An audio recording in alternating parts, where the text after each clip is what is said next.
jigjigo madaxweynaha jamhuuriyadda federaalka Soomaaliya mudane Xasan Sheekh Maxamuud oo si diiran loogu soo dhaweeyay garoonka diyaaradaha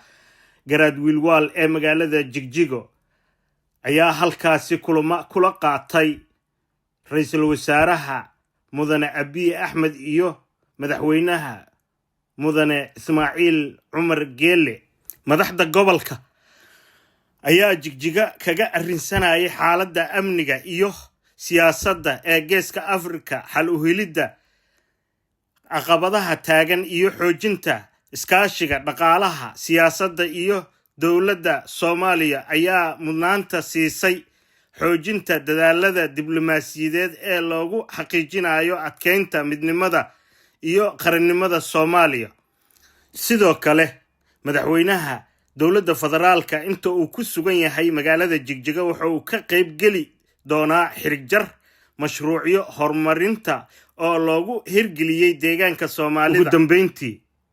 ra'iisul wasaaraha Itoobiya Abiy Ahmed ayaa si diiran ugu soo dhaweeyay afka Soomaaliga madaxweynaha dawladda federaalka Soomaaliya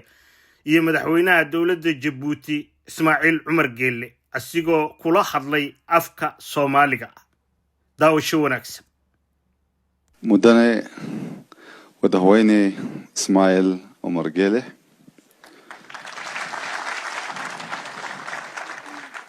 مدني مدحويني حسن الشيخ محمد مدني نور الدين محمد حج our brother from Kenya مدني أدن فرح مدني مصطفى محمد مدني صلاح excellencies صدوادا halka aad nagala socoteen waa radio halgan muwaayaha